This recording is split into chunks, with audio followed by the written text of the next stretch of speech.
Good day sa inyo mga kuys, it's Kuys Gian.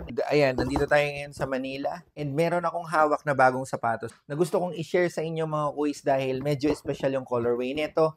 So i-check na natin, bale ito pala yung Kaiwan Duke colorway, yung away colorway. So i-check na natin na mabilis, tapos ipapaship din natin siya ngayon.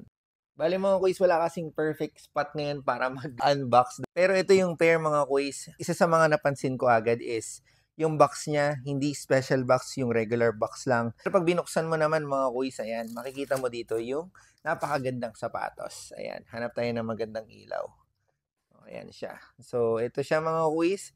Ito yung Kaiwan Duke colorway, away colorway to kasi merong home, yun yung puti. No? So, hindi siya mismatch, pero pwede siyang mismatch. So, i-check na natin yung materials niya.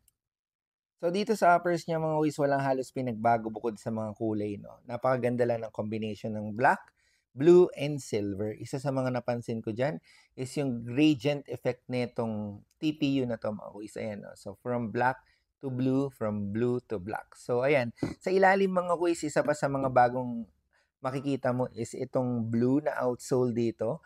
And then, meron siyang combination ng black. Same lang din siya ng materials tulad sa mga naunang release ng Kyrie. Color lang talaga yung pinagkaiba nito, saka yung extra layer syempre. And nakikita nyo pa din dyan yung logo ng Kyrie and yung kanyang jersey number. Sa likod mga kuys, ito yung itsura niya. Bali, ayan yung Kyrie logo. And then, Anta logo naman dito sa other side. Dito may nakasulat na the journey is the reward. Dito naman sa medial side niya, ito yung itsura. So, kapag nag-order ka mismo sa Anta China, makikita mo dito yung price, no? Pero dahil dumaan to sa reseller din na kilala natin mga kuys, medyo mataas yung presyo niya compare dito sa price na nakalagay dyan.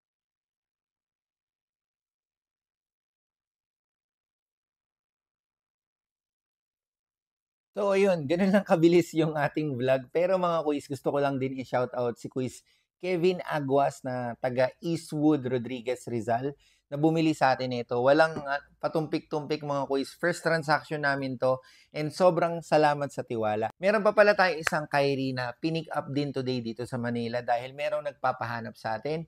So ipapakita ko na din sa inyo yun.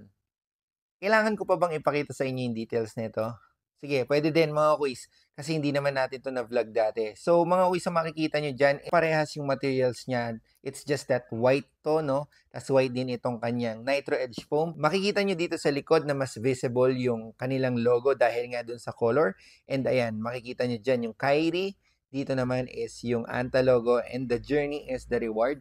And isa sa mga pinagkaiba pa nila is yung embroidery dito or yung woven material or yung woven design. Tapos yung mga tribal arts dito sa kanyang toe guard mga kuys. No? So ito, elements yan mga kuys.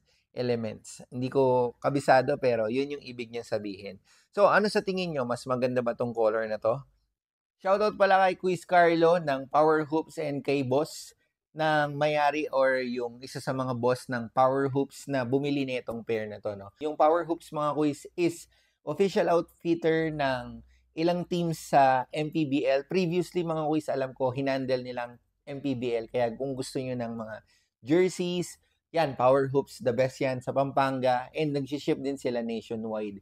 Pero yun, sa mga gustong mag-inquire, pwede kayo mag-chat sa Quiz Kicks or Quiz Gian. And ayun, yun lang yung vlog natin today. Gusto ko lang magkaroon ng upload at ma-update kayo sa mga dinideliver nating pairs.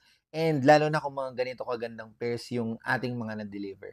So maraming salamat if pinanood mo to.